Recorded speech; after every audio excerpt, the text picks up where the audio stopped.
মুসলিমদেরকে মারার জন্য ভারতে নতুন নতুন পায়তারা চলতেছে। এখন আমাদের এই ভাইরা তো বদ্ধ একটা জায়গায়। আপনারাই বলেন তারা কি করবে এখন? তারা মিশন নিছে, রাষ্ট্রীয়ভাবে মিশন নিছে মুসলিম নিধনের। এখন এই ভাইদের কোনো রাষ্ট্র নাই, কোনো জামা নাই, কোনো আমির নাই, কোনো এদাদ নাই, কোনো জিহাদের কোনো মানে ওখানে অবস্থাই নাই করার মতো তাদের, তাই না? ভিতরে কথা বলছি আমি, কাশ্মীরের কথা বলছি না। তাহলে এই ভাইরা এখন কি করবে? এই যে অবস্থা, এই অবস্থা কি মনে করছেন আমাদেরকে প্রভাবিত করবে না? অভ্যন্তরীণভাবে এখানে বাংলাদেশে আমরা বেশিরভাগ মুসলিম হলেও আমাদের আশেপাশে চতুর্দিকে ঘোরাফেরা করতেছে কুফফাররা, চতুর্দিকে ঘোরাফেরা করতেছে। আপনি কাকে বিশ্বাস করবেন? চায়নাকে বিশ্বাস করবেন? ভারতকে বিশ্বাস করবেন? নেপাল ভুটানকে বিশ্বাস করবেন? না মায়ানমারকে বিশ্বাস করবেন? আপনি যাবেন কোন দিকে? আমাদের প্রস্তুতিটা কি? আমাদের প্রিপারেশন কি? রাষ্ট্র কি প্রিপারেশন নিচ্ছে? আমার কথা হচ্ছে রাষ্ট্র নাকি যুদ্ধ করে? সবাই বলেন একটা কথা না, রাষ্ট্রের অধীনে যুদ্ধ। তো রাষ্ট্র কি প্রিপারেশন নিচ্ছে? রাষ্ট্রের সেই ফিকির আছে কিনা? রাষ্ট্রের তো এই ফিকিরটুকু নাই যে রাষ্ট্রের মধ্যে ইসলামিক আইনগুলো বাস্তবায়িত হোক। এইটুকু ফিকির নাই তো আপনাদের। যারা ইলেকশন নির্বাচন গণতন্ত্র এগুলো করতেছেন, কার ফিকির আছে? আল্লাহর কসম করে বুকে হাত দিয়ে বলেন তো কার ফিকির আছে ক্ষমতায় গিয়ে আপনি আল্লাহর আইন বাস্তবায়ন করবেন? ইসলামপন্থী ভাইদের কথা বাদ দিচ্ছি, ইসলামপন্থী ভাইদের কথা বাদ দিলাম, আমি সেকুলারদের কথা বলছি, ডেমোক্রেটিকদের কথা বলছি। কারণ রাষ্ট্র চলে আসছে এইভাবেই। আর যারা ফিকির করছেন ইসলাম নিয়ে আমি যাব, ওখানে গিয়ে এটা করবো, এটা আপনি ডেমোক্রেটিক সিস্টেমে করতে পারবেন না। আপনাকে সিস্টেমটা সরাই ফেলতে হবে। গণতন্ত্র বলে কোনো শব্দই রাখা যাবে না, তারপরে শরিয়া কায়েম করতে পারবে না। শরিয়া আর গণতন্ত্র একসাথে থাকতে পারে না। শরিয়া, গণতন্ত্র, ধর্মনিরপেক্ষতাবাদ, কমিউনিজম এগুলো একসাথে থাকতে পারে না। একটা বোতল, এর মধ্যে আছে আপনার বিষ, এখানে আপনি দুধ খেতে পারবেন না। একটা বোতল, এখানে আছে বিষ, আপনি এটাকে 1000 বার ধুইতে হবে, ধোয়ার পরে আপনি দুধ ঢালতে পারবেন, খাওয়ার রিস্ক নিতে পারবেন, তাও খাবেন কিনা সন্দেহ আছে। আর এগুলো তো হচ্ছে মারাত্মক শিরকের বিষ। এগুলো পশ্চিমাদের দাসত্ব করাবে আপনাকে। আমাদের হচ্ছে বড় কান্ট্রি আছে একটা তুরস্ক, একটা ইসলামিক ল বাস্তবায়ন করছে কিনা দেখায়। বড় একটা কান্ট্রি আছে মিশর, দেখায় না আমাকে একটা ইসলামিক ল বাস্তবায়ন করতে পারছে কিনা। তিউনিসিয়া পারছে কিনা, আজারবাইজান পারছে কিনা, মরক্কো পারছে কিনা, ইথিওপিয়া পারছে কিনা? আপনারা বলেন পারছে কি? ইয়েমেন পারছে কিনা, জর্ডান পারছে কিনা, লেবানন পারছে কিনা? পারে নাই। আফগানিস্তান পারছে কেন? আফগানিস্তান পারছে কেন? কারণ তারা সিস্টেমগুলোকে সরাই দিছে। সিরাতের আদলে, সিরাতের রক্তে ওরা জমিনকে পবিত্র করে ফেলছে। সিরাতের আদলে জিহাদের মাধ্যমে রক্ত দিয়ে পশ্চিমাদেরকে বিতাড়িত করে ওরা জমিনকে পবিত্র করে শরিয়া কায়েম করছে। এটাই শরিয়া কায়েম করার রাস্তা, আর কোনো রাস্তা নাই। আপনি যতই তন্ত্রমন্ত্রের ধার ধারেন না কেন, আপনি কখনোই সফল হতে পারবেন না। লিখে নেন, কাজ করতে থাকেন, দেখেন। ফান্তাজিরু ওয়া ইন্না মাআকুম মিনাল মুনতাজিরিন। কোনো সমস্যা নাই। আফগান পারছে এই কারণেই, কারণ তারা পশ্চিমাদের তন্ত্রমন্ত্রের গোলক ধাঁধায় পড়ে নাই। তারা সিরাতের রাস্তায় হাঁটছে। ওকে, আমাদের সাথে লড়বা, আমরাও তোমাদের সাথে লড়ব। ঠিক আছে, হয় তোমরা থাকবে, না হলে আমরা থাকবো। হয় তাওহীদ থাকবে, না হলে শিরক থাকবে। হয় শরিয়া থাকবে, না হলে তোমাদের তন্ত্রমন্ত্র থাকবে। এই লড়াই যখন হইতে হইতে এক পর্যায়ে 20 বছর সময় লাগলেও সেটা আজকে বাস্তবায়ন হয়েছে। যেটা আপনার আমার অঞ্চলে 100 বছরও হয় নাই, 50 বছরও হয় নাই। এরপরেও আল্লাহ পাক আমাদেরকে চোখের সামনে কিন্তু মিসাল দেখাই দিয়েছেন। তারপরেও আমাদের মধ্যে বোধোদয় হচ্ছে না, আমরা বুঝতে পারছি না যে কোন পথে হাঁটবো। দেশের যত সমস্যা দেখবেন, মিডিয়ায় গেলে মনে হবে দেশের সমস্ত সমস্যার হালত এবং সমাধান হচ্ছে একটা বিষয়। মিডিয়ার ভাষায় মিডিয়ায় ঢোকেন, দেখেন কি হচ্ছে। অনেক প্রবলেম দেশের মধ্যে, সংস্কার, এইটা সেটা অনেক কিছু হচ্ছে। ভাবখানা এমন যে সব কিছু থেকে উদ্ধার করবে আমাকে একটা শব্দ, তার নাম নির্বাচন। তার নাম মানে নির্বাচন হলেই সব সমাধান হয়ে যাবে।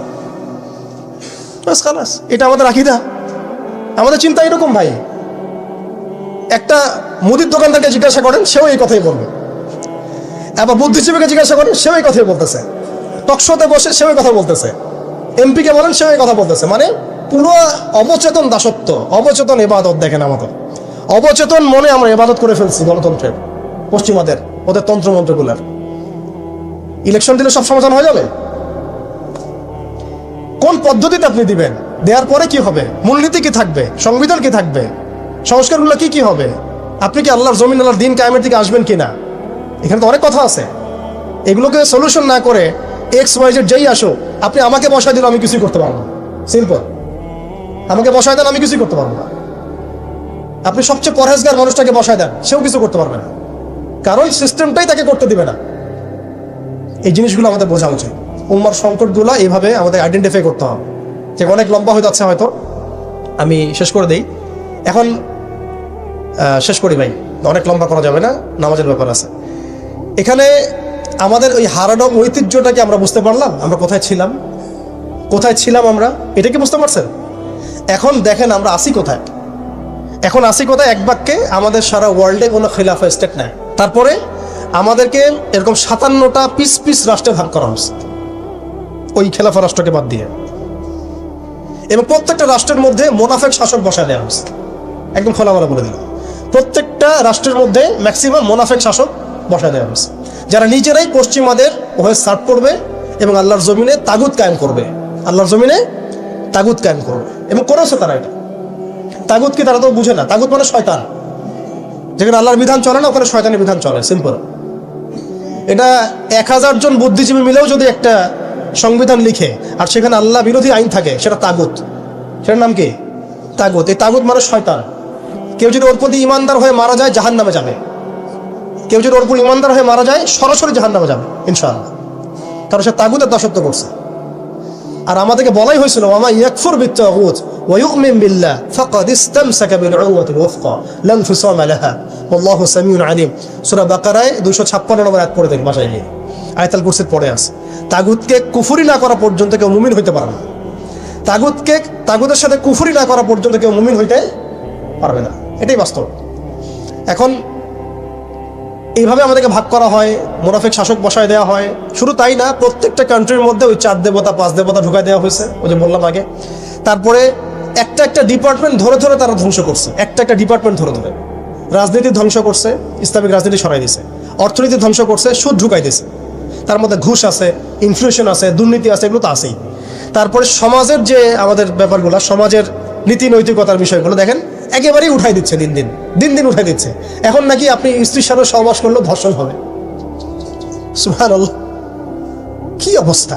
আর এদিকে আপনি পতিতালয়ে গেলে ওটা হচ্ছে শ্রমিকের কাছে গেছেন আপনি। কি বোঝাচ্ছে আমাদেরকে তাহলে? এটাই তো নাকি? আর স্ত্রীর সাথে একটু জোরাজুরি তো হইতেই পারে, এই জোরাজুরি তো ভালো, এর মধ্যে মহব্বত আছে। আর আপনি নাউজুবিল্লাহ কেউ যাবে পতিতালয়ে, তাদেরকে বলা হচ্ছে তারা শ্রমিক।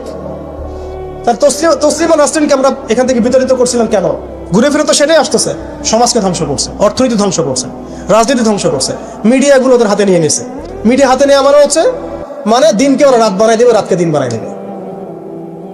আর আপনারা তাদেরকে এত বিশ্বাসও করেন, অনেকে একটু ইসলামিক নিউজ করলে আপনারা বিশ্বাসও করেন। আসার সময় যে আমরা মাওয়াদি আসলাম, ওখানে দেখবেন একটা পোস্টার আছে বড় করে, সেটাতে লেখা আছে যে ওই যে আবু সাইদের ছবি দেওয়া আছে, দিয়ে আছে কি নতুন বাংলাদেশে স্বাগতম না, এরকম কিছু একটা। নিচে লেখা আছে প্রথম আলো। দেখেন এদের চরিত্র দেখেন। এরা বিগত প্রায় শুরু থেকে এরা আজ পর্যন্ত এই তাগুতের সার্ভ করছে, ভারতের দালালি করছে, ফ্যাসিস্টের দোসর ছিল। এরা আমাদেরকে জঙ্গি বানাইছে, এরা বহু মানুষকে কারাগারে পাঠাইছে, এরা বহু মানুষের গুমের জন্য দায়ী, খুনের জন্য দায়ী, হত্যার জন্য দায়ী, ফাঁসির জন্য দায়ী। এরা আবার পাল্টি মারলো পরিবর্তিত বাংলাদেশ। দেখছেন, এই হচ্ছে মিডিয়ার অবস্থা। প্রত্যেকটা মিডিয়া ওরা হাতে নিয়ে নিছে, এবং এর সাথে প্রযুক্তিগত উন্নয়ন। আমি তো বলছিলাম যে আমাদেরকে এইভাবে মনিটর করা হতো যে আমাদের ফোনে যদি আপনি একটা কল দেন, মেসেজ করেন, তাহলে আপনি ট্রেস হয়ে যাবেন। এইভাবে মনিটর করা যায়। আপনি গোপনে আপনার স্ত্রীকে কি বলছেন সেটা তারা শুনতেছে আরিফেতে। আমি জানি না আপনি আপনার ওয়াইফকে ফোনে গোপনে কি বলতেছেন। কিছু আলাপ হতে পারেন, অ্যাডাল্ট হতে পারে কিনা, ওইটা তারা রেকর্ড করতেছে। এখন প্রশ্ন হচ্ছে যে এই ওদের যে অগ্রগতি, আমাদের যে অধঃপতন, এই জিনিসটার জন্য কি শুধু তারাই দায়ী না আমরাও দায়ী আছি? শুধু কি তারাই দায়ী না আমরা দায়ী আছি? আমরা আমাদের আগে দোষগুলো খুঁজে বের করব, আমরা নিজেরা আমাদের আগে ল্যাকিংসগুলোকে খুঁজে বের করব। আপনি দেখবেন, খুঁজতে থাকেন, প্রথম ল্যাকিংস পাবেন আপনি, আমি, বেশিরভাগ মানুষই জীবনের মৌলিক উদ্দেশ্য থেকে সরে গেছে। আমরা দুনিয়াদার হয়ে গেছি ভাই। আমরা এই দুনিয়াতে এইভাবে থাকার জন্য আসি নাই। আল্লাহ পাক আমাদেরকে পাঠাইছেন এই দুনিয়াতে দুইটা কাজ দিয়ে। একটা হচ্ছে আল্লাহর ইবাদত করতে হবে এবং তার জমিনে দিন কায়েম করতে হবে। এখানে আমি অন্য কোনো উদ্দেশ্যে আসি নাই, আমরা মুসাফির এখানে সবাই। আল্লাহ পাক বলেছেন ওয়ামা খালাকতুল জিন্না ওয়াল ইনসা ইল্লা লিয়াবুদুন, আর ইন তানসুরুল্লাহ ইয়ানসুরকুম ওয়া ইউসাব্বিত আকদামাকুম ওয়ালা তামুতুন্না ইল্লা ওয়া আনতুম মুসলিমুন। কতগুলো আয়াত আছে। ইন্নাল্লাহা লা ইউগাইয়িরু মা বিকওমিন হাত্তা ইউগাইয়িরু মা বিআনফুসিহিম। আয়াতের পর আয়াত বলা যাবে আমাদেরকে এই দুনিয়াতে পাঠানো হয়েছে দুইটা কাজ। আমাদেরকে আল্লাহর ইবাদত করতে হবে এবং আল্লাহর জমিনে তার দিন কায়েম করতে হবে। এটা আমাদের কাজ, বাকি সবকিছু গৌণ, এগুলো মুখ্য কাজ, মেইন। এবং আমাদেরকে দিন দেয়া হয়েছে কেন? হুয়াল্লাযী আরসালা রাসূলাহু বিল হুদা ওয়া দীনিল হক লিইয়ুযহিরাহু আলা দীনি কুল্লি। এই দিনটা আল্লাহ পাক দিয়েছেন এই কারণেই যাতে এই দিন অন্য সমস্ত দিনের উপর জয়লাভ করে। তো জয়লাভ কখন করবে? যখন আমরা ফিকির করবো তখন। এটা কি আবরাহার যুগ যে আবাবিল পাখি এসে পাথর ছুড়বে? বলেন, এখন পাথর আপনাকে আমাকে ছুড়তে হবে? এটা তো আবরাহার যুগ না। নবী সাল্লাল্লাহু আলাইহি ওয়াসাল্লাম দোয়া দিয়েই কি সব হয়েছে? দোয়ার সাথে চেষ্টা করেন নাই তিনি? এমনকি বদর যুদ্ধের দিনও তিনি কূপ দখল করলেন, ভালো জায়গাটাতে শিবির গাড়লেন, সৈন্য বিন্যাস করলেন। সবকিছু যখন ঠিকঠাক মতো হয়ে গেল, তারপরে বৃষ্টি আসলো আল্লাহর পক্ষ থেকে, তিনি দোয়া করা শুরু করলেন। এই দোয়ায় আল্লাহ পাক ফেরেশতা নাজিল করলেন। তাহলে কি আমাদের কাছে একমুখী না সবকিছু করতে হবে? এখন আমাদেরকে এই ল্যাকিংসগুলোকে খুঁজে বের করতে হবে। আমাদের ল্যাকিংস কোথায়? এই ইমানের দুর্বলতা, জীবনের উদ্দেশ্যে দুর্বলতা। আমরা দুনিয়াদার হয়ে গেছি, ভোগবিলাসী হয়ে গেছি, আমরা আমাদের ঐতিহ্য ভুলে গেছি, আমাদের শেকড় ভুলে গেছি, আমলে ঘাটতি হয়ে গেছে, হারাম ঘর হয়ে গেছি, আমরা জেনাকার হয়ে গেছি, আমরা ফ্রি মিক্সিং করতেছি, পরকীয়া করতেছি, ঘুষ খাচ্ছি, দুর্নীতি করতেছি, সুদ খাচ্ছি, আমরা করতেছি। এগুলো পশ্চিমারা করতেছে না। আমাদের ল্যাকিংসগুলোকে আমাদেরকে দূর করতে হবে। ইলমের ঘাটতি হচ্ছে, আমলের ঘাটতি হচ্ছে, আলেমদের সাথে সোহবত নাই, তাসকিয়া নাই, পড়াশোনা নাই। কি করতেছি ভাই আমরা? আসলে কি জন্য আসছি আর কি করতেছি?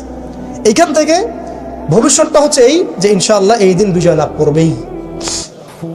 আজ হোক আর কাল হোক, আল্লাহ পাক এমন জামা, এমন ইমারা, এমন আল্লাহর সেনাবাহিনী তৈরি করবেন যারা আস্তে আস্তে আস্তে আস্তে পর্যন্ত জয় করবে। এটা লেখা হয়ে গেছে।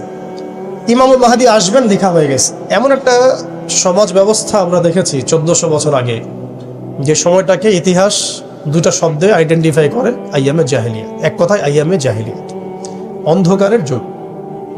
অন্ধকারের যুগ, দ্য এজ অফ ডার্কনেস, অন্ধকারের যুগ।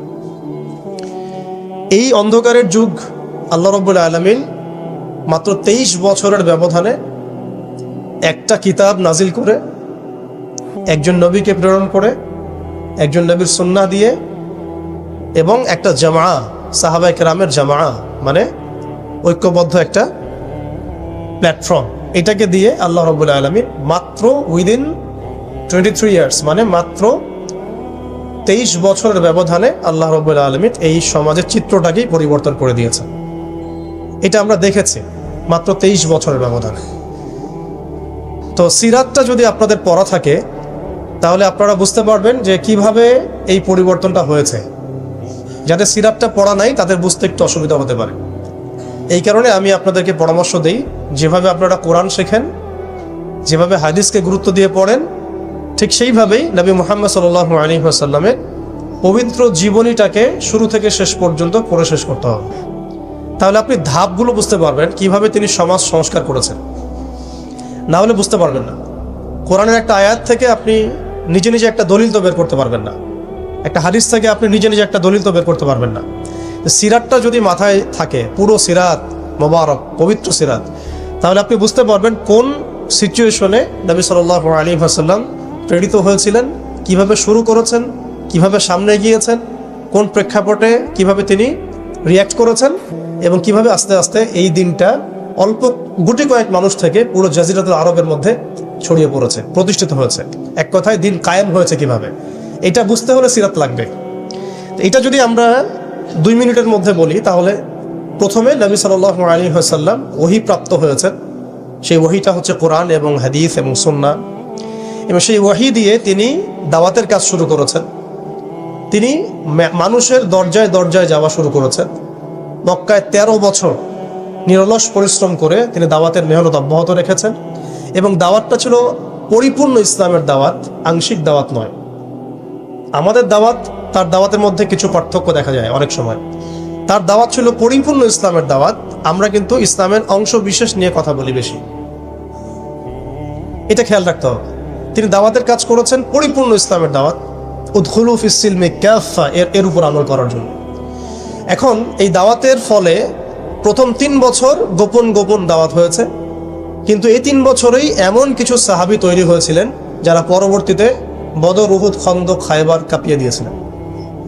যেমন আবু বকর সিদ্দিক, ওমর ইবনে খাত্তাব, ওসমান বিন আফফান, আলী ইবনে আবি তালেব, যায়েদ ইবনে হারসা, তারপরে বেলাল ইবনে রাবাহ, হামজা রাদিয়াল্লাহু আনহু, আব্দুর রহমান বিন আউফ, সাদ বিন আবি ওয়াক্কাস, আবু উবাইদা ইবনে জাররাহ, এরকম বরেণ্য সাহাবী যারা, এই সাহাবীরা তৈরি হয়েছেন কখন? ওই প্রথম সময়ের দিকে, প্রথম 13 বছরে।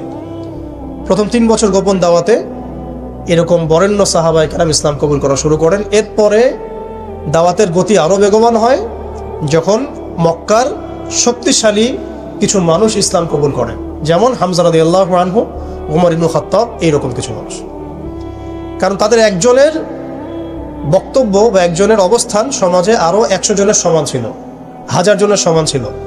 যখন সমাজে দাওয়াতের মধ্য দিয়ে প্রভাবশালী কিছু ব্যক্তি ইসলামের দিকে চলে আসে, তখন ইসলাম শক্তিশালী হয় এবং দাওয়াতটা বেগবান হওয়া শুরু হলো। দাওয়াত যত বেগবান হওয়া শুরু হলো, ততই কাফেরদের নির্যাতন বাড়তে থাকলো। দাওয়াত যত বেগবান হচ্ছিল, নির্যাতনের মাত্রা তত বাড়ছিল। আমরা বিপরীতভাবে বলতে পারি, নির্যাতনের মাত্রা যত বাড়ছিল, দাওয়াতও তত বেগবান হচ্ছে। আজকের বিষয় তাই হচ্ছে। ইসলামকে মুছে ফেলার যত চেষ্টা করা হচ্ছে, ইসলাম ততই ছড়িয়ে পড়ছে, আলহামদুলিল্লাহ। তো এই বিষয়গুলো সিরাত থেকে দেখবেন সব মিলে যাবে। ওই যে আইয়ামে জাহিলিয়াতের বর্ণনা দিলাম, এখনকার বিশ্বে এই প্রত্যেকটা জাহিলিয়াত মজুদ আছে। প্রথমে যে আইয়ামে জাহিলিয়াতের যে খাসলতগুলো বললাম, সেগুলো এখনকার বিশ্বে শতভাগ মজুদ আছে। এটা অনেক লম্বা আলোচনা। এখন তো মানুষ সরাসরি মুসলিমরা লাত, ওজ্জা, হবল, মানাতের ইবাদত না করলেও অদৃশ্য কিছু শিরকি মতবাদের ইবাদত করে, যেমন গণতন্ত্র, যেমন কমিউনিজম, ধর্মনিরপেক্ষতাবাদ, তারপরে জাতীয়তাবাদ, তারপরে এথিজম, নাস্তিকতা। এগুলো কিছু পশ্চিমা মতবাদ। এগুলো দেখা যায় না, ছোঁয়া যায় না, ভার্চুয়াল, ইনভিজিবল, কিন্তু এগুলো একটা আদর্শ। যে আদর্শগুলোর মধ্যে কুফর আছে, শিরক আছে, হারাম আছে, তাগুত আছে। সরাসরি মূর্তির সামনে সেজদা না করলেও অবচেতনভাবে মুসলিমরা আজকে এই মতবাদগুলোর পূজা করতেছে। এটাও শিরকের মধ্যেই পড়ছে, আংশিক হইলেও। কোনো কোনো ক্ষেত্রে যদি আকীদা ঠিক না থাকে, তাহলে পরিপূর্ণ শিরক হবে। এখন যাই হোক, ওই জাহালাতগুলো এখন দূর হয় নাই, বরং বহু উঁচু স্তরে এটা সমাজে ছড়িয়ে পড়েছে। আর মাদক, সেটা কি থেমে গেছে? আইয়ামে জাহিলিয়াতের মাদক এখন বরং আরো উঁচু স্তরে আছে। কোন মুসলিম কান্ট্রি আছে যেটা মাদক মুক্ত? আরবের মধ্যেও দেখবেন মানুষ ওপেনে মাদক খাচ্ছে এখন, আরবের মধ্যেই। যারা গিয়েছেন, যাওয়া আসা করেন, তা তো দেখেনি। মাদক থেকে কে মুক্ত? কোন কোন ন্যাশনটা মুক্ত মুসলিমদের মধ্যে? বরং ইসলামিক কান্ট্রিগুলোতে মদকে সংবিধান দিয়ে হালাল করা হয়েছে। ইসলামিক কান্ট্রিগুলো বলি আমরা, যে তথাকথিত ইসলামিক কান্ট্রি, বাংলাদেশকে তো অনেক ইসলামিক কান্ট্রি মনে করে আর কি, ঠিক আছে? পাকিস্তানকে ইসলামিক কান্ট্রি মনে করে, ইরানকে ইসলামিক কান্ট্রি মনে করে, ঠিক আছে? জর্ডানকে ইসলামিক কান্ট্রি মনে করে, লেবাননকে ইসলামিক কান্ট্রি মনে করে। ইসলামিক কান্ট্রি আর ইসলামিক স্টেট এগুলো এক না বিষয়। মুসলিম সংখ্যাগরিষ্ঠ থাকলেই একটা রাষ্ট্র ইসলামিক স্টেট হয় না, হয় না। মুসলিম সংখ্যাগরিষ্ঠ থাকলে একটা রাষ্ট্র কখনো ইসলামিক স্টেট হয় না। একটা রাষ্ট্র তখনই ইসলামিক স্টেট হয় যখন সেটা আল্লাহর আইন দ্বারা পরিচালিত হয়। তো বাংলাদেশ কি আল্লাহর আইন দ্বারা পরিচালিত হয়? সবাই জানি এটা হয় না। এটা হওয়ার ইচ্ছাও কি তাদের আছে?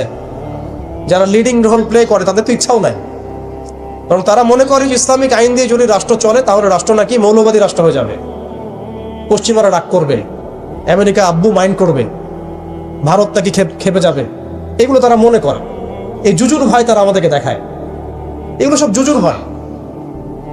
অথচ রাসূলুল্লাহ সাল্লাল্লাহু আলাইহি ওয়াসাল্লাম যখন মদিনা রাষ্ট্র কায়েম করেছেন, তখন বিশ্বে রোমানরা পরাশক্তি ছিল, পারস্যরা পরাশক্তি ছিল। মদিনা রাষ্ট্রের আয়তন এতটুকু ছিল, ছোট না, খুব বড় রাষ্ট্র ছিল না, ছোট একটা রাষ্ট্র, জনসংখ্যাও কম। মদিনার মধ্যে ইহুদিরা আছে, বনু কোরাইজা, বনু কাইনুকা, বনু নাজির আছে। পাশে আবার কিছু পত্তলিকও আছে, মদিনার ভিতরে আবার মোনাফেকরাও আছে। তাদের তাদের অস্তিত্বের উপরেই মদিনা রাষ্ট্র কায়েম হলো এবং সেখানে আল্লাহ পাকের বিধান বাস্তবায়িত হলো। কই তখন তো আমরা এভাবে চিন্তা করি নাই যে রোমানরা খেপে যাবে, পার্সিয়ানরা খেপে যাবে।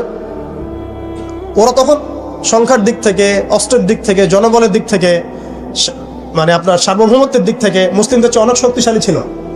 কিন্তু কোনো মুসলিম তো এভাবে চিন্তা করে নাই যে আল্লাহর জমিন, আল্লাহর আইন বাস্তবায়িত করলে ওরা আমাদের উপর খেপে যাবে, তেরে আসবে। আর আসলেই বাকি যে কয়েকবার তেরে আসছে সেই কয়েকবার তারা নাকানি চুবানি খেয়ে বিতাড়িত হয়েছে।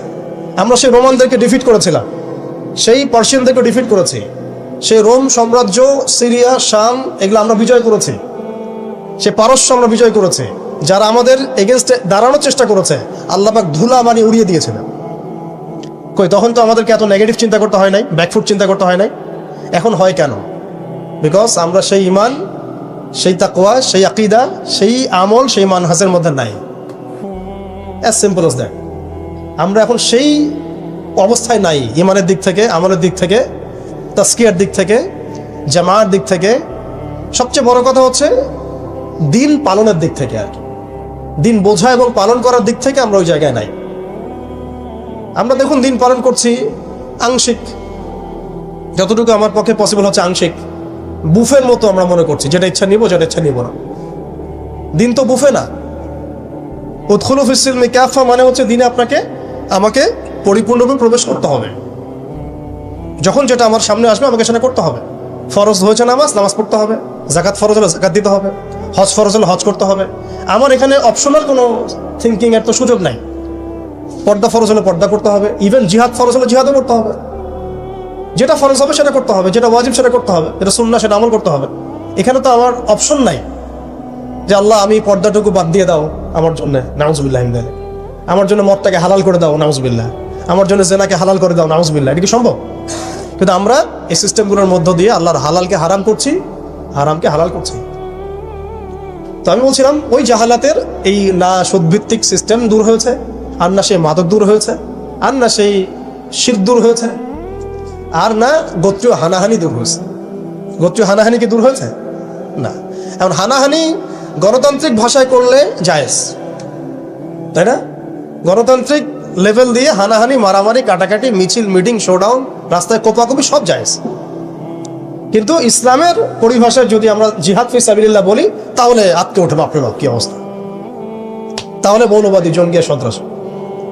ছাত্ররা যা করেছিল জুলাইয়ে, এই কাজটার 10%ও যদি দাড়িটুপি বলানো করতো তাহলে মনে হয় বাংলাদেশেও সব মসজিদ সিলগালা মেরে দিত, সব মাদ্রাসা সিলগালা করে দিত, তাই না? মানে গণতান্ত্রিক পরিভাষায় এই ফিতনাগুলো জায়েজ, তাই না? ফিতনা মানে পরীক্ষা, ফিতনা মানে শব্দ কি? পরীক্ষা। এই পরীক্ষাই তো আমরা। কিন্তু ইসলামিক পরিভাষা যদি আমরা ইবাদত বলি, ইসলামিক পরিভাষা একটা ইবাদত, সেটা নাজায়েজ হয়ে যাচ্ছে।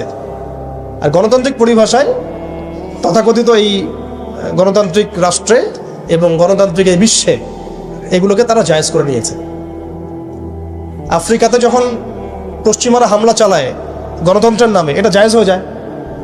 আরব বসন্তের নামে যখন বিভিন্ন কান্ট্রির মধ্যে ফাসাদ সৃষ্টি করা হয়, গাদ্দাফিকে ফেলে দেওয়া হয়, মনে আছেন আপনাদের আরব বসন্তের কথা? ইয়েমেন থেকে শুরু করে, তিউনিসিয়া থেকে শুরু করে প্রত্যেকটা কান্ট্রিতে যা করলো তারা, মনে আছে তো নিশ্চয়ই?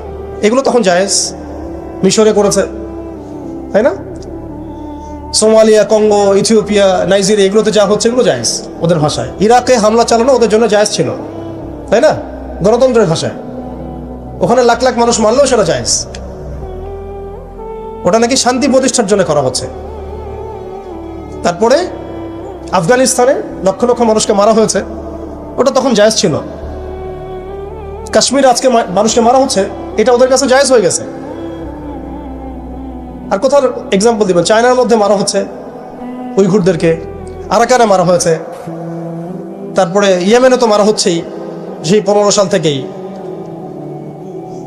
জর্ডানে হয়েছে, লেবাননে হয়েছে, খাস করে প্যালেস্টাইনে, খাস করে কোথায়? প্যালেস্টাইনে, গাজায়। এগুলো তারা গণতন্ত্র প্রতিষ্ঠার নামে এগুলো করলে সেগুলো জায়েজ। এবং এখানে দেখবেন 100%ই মুসলিমদের রক্ত ঝরছে, কোনো অমুসলিমের রক্ত কিন্তু ঝরছে না। তো এগুলো তাহলে এই তন্ত্রমন্ত্রগুলো এই তন্ত্রমন্ত্রগুলোকে আমরা বলি এখনকার জামানার দেবতা, যেগুলোর পূজা ওরা করতেছে। ওই জামানায় যেমন লাত, উজ্জা, হবল, মানাতের ইবাদত হতো, এখন ঠিক এই তন্ত্রমন্ত্রগুলোর ইবাদত, দাসত্ব, পূজা হচ্ছে এবং সেগুলো আমাদেরকে গেলানো হচ্ছে, আমরা যেন এগুলো হজম করি, গিলি। অথচ এগুলো আমাদেরকে ধ্বংস করার জন্যই তারা সৃষ্টি করেছিল। আমাদের চোখ এখনো সবার খোলে নাই। এই সিস্টেমগুলো আমাদেরকে কখনোই সেই হারানো ঐতিহ্য ফিরাই দিবে না। এই সিস্টেমগুলোর মধ্য দিয়েও কখনো ইসলাম কায়েম করা সম্ভব নয়। আপনারা আরো 100 বছর ট্রাই করেন, 100 বছর পরে হলেও বুঝবেন। যদি হতো 100 বছর আগেই হইতো।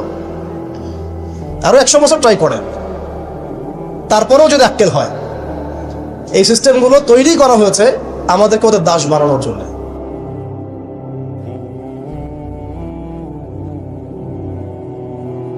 মুসলিমদেরকে মারার জন্য ভারতে নতুন নতুন পায়তারা চলতেছে।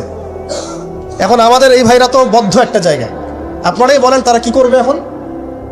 তারা মিশন নিছে, রাষ্ট্রীয়ভাবে মিশন নিছে মুসলিম নিধনের।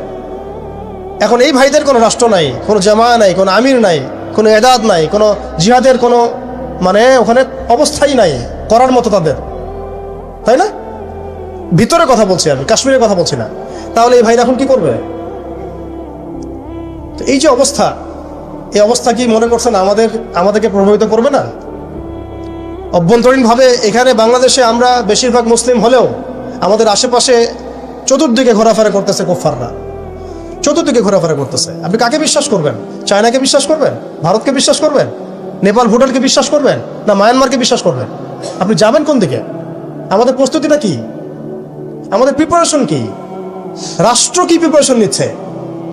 আমার কথা হচ্ছে, রাষ্ট্র নাকি যুদ্ধ করে? সবাই বলেন একটা কথা না, রাষ্ট্রের অধীনে যুদ্ধ। তো রাষ্ট্র কি প্রিপারেশন নিচ্ছে?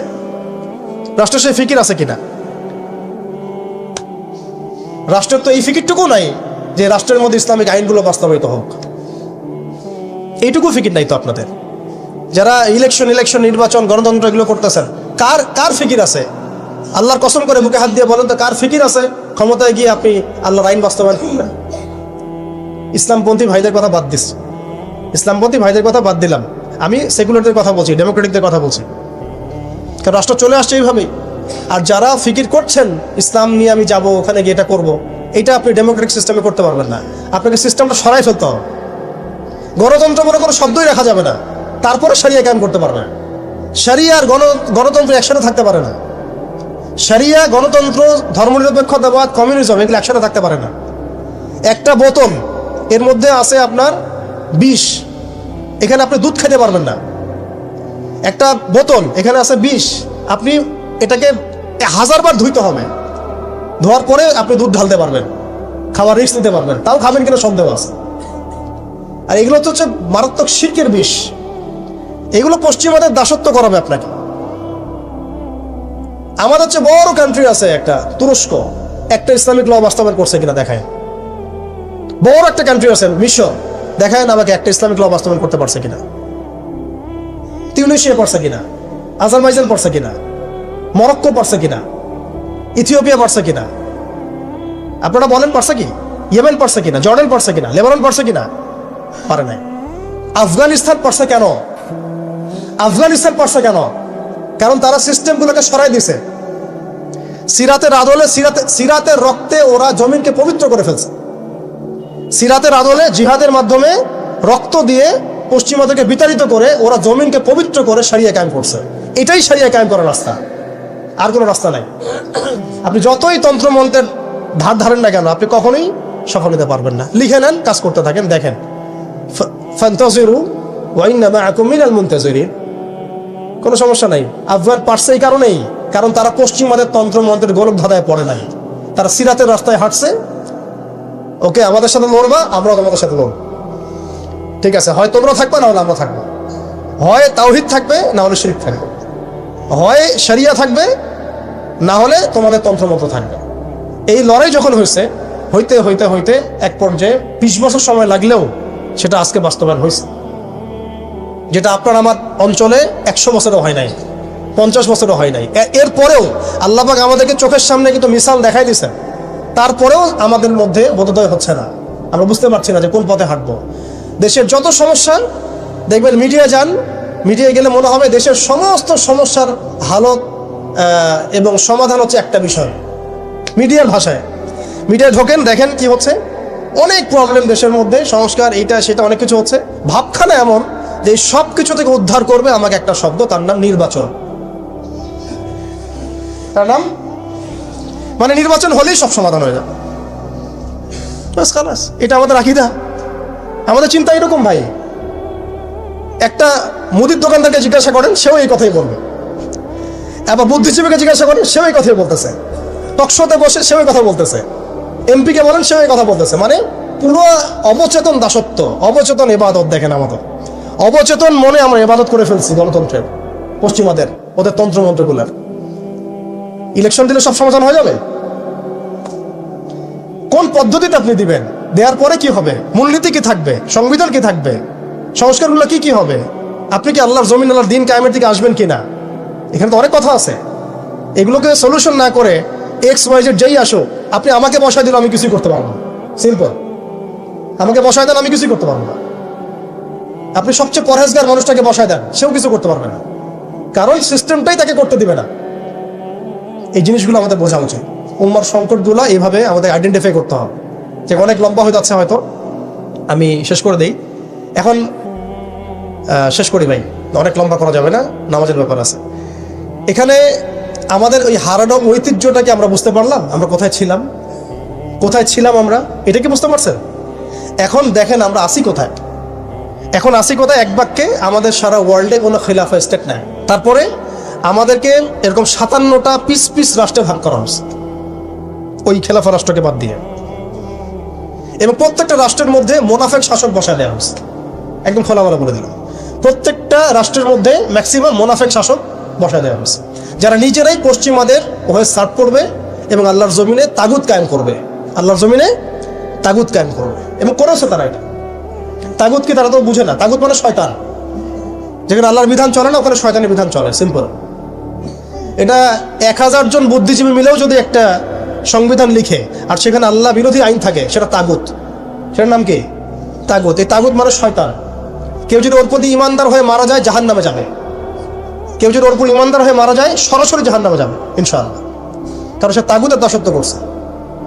আর আমাদেরকে বলাই হয়েছিল, ওয়ামা ইয়াকফুর বিত্তাগুত ওয়া ইউমিন বিল্লাহ ফাকাদ ইসতামসাকা বিল উরওয়াতিল ওয়াসকা লা ইনফিসামা লাহা ওয়াল্লাহু সামিউন আলিম।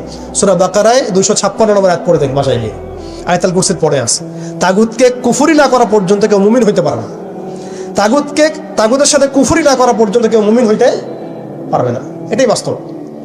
এখন এইভাবে আমাদেরকে ভাগ করা হয়, মোনাফেক শাসক বসায় দেওয়া হয়। শুধু তাই না, প্রত্যেকটা কান্ট্রির মধ্যে ওই 4 দেবতা 5 দেবতা ঢুকাই দেওয়া হয়েছে, ওই যে বললাম আগে। তারপরে একটা একটা ডিপার্টমেন্ট ধরে ধরে তারা ধ্বংস করছে, একটা একটা ডিপার্টমেন্ট ধরে ধরে। রাজনীতি ধ্বংস করছে, ইসলামিক রাজনীতি সরাই দিছে। অর্থনীতি ধ্বংস করছে, সুদ ঢুকাই দিছে। তার মধ্যে ঘুষ আছে, ইনফ্লেশন আছে, দুর্নীতি আছে, এগুলো তো আছেই। তারপরে সমাজের যে আমাদের ব্যাপারগুলো, সমাজের নীতি নৈতিকতার বিষয়গুলো দেখেন একেবারেই উঠাই দিচ্ছে, দিন দিন উঠাই দিচ্ছে। এখন নাকি আপনি স্ত্রীর সাথে সহবাস করলেও ধর্ষণ হবে। সুবহানাল্লাহ, কি অবস্থা! আর এদিকে আপনি পতিতালয়ে গেলে ওটা হচ্ছে শ্রমিকের কাছে গেছেন আপনি। কি বোঝাচ্ছে আমাদেরকে তাহলে? এটাই তো নাকি? আর স্ত্রীর সাথে একটু জোরাজুরি তো হইতেই পারে। এই জোরাজুরি তো ভালো, এর মধ্যে মহব্বত আছে। আর আপনি নাউজুবিল্লাহ কেউ যাবে পতিতালয়ে, তাদেরকে বলা হচ্ছে তারা শ্রমিক।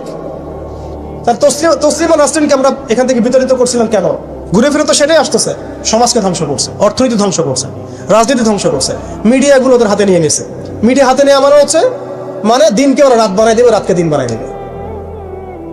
আর আপনারা তাদেরকে এত বিশ্বাসও করেন, অনেকে একটু ইসলামিক নিউজ করলে আপনারা বিশ্বাসও করেন।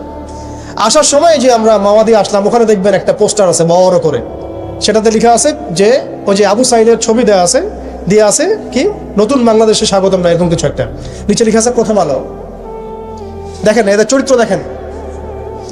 এরা বিগত প্রায় শুরু থেকে এরা আজ পর্যন্ত এই তাগুতের সার্ভ করছে, ভারতের দালালি করছে, ফ্যাসিস্টের দোষর ছিল।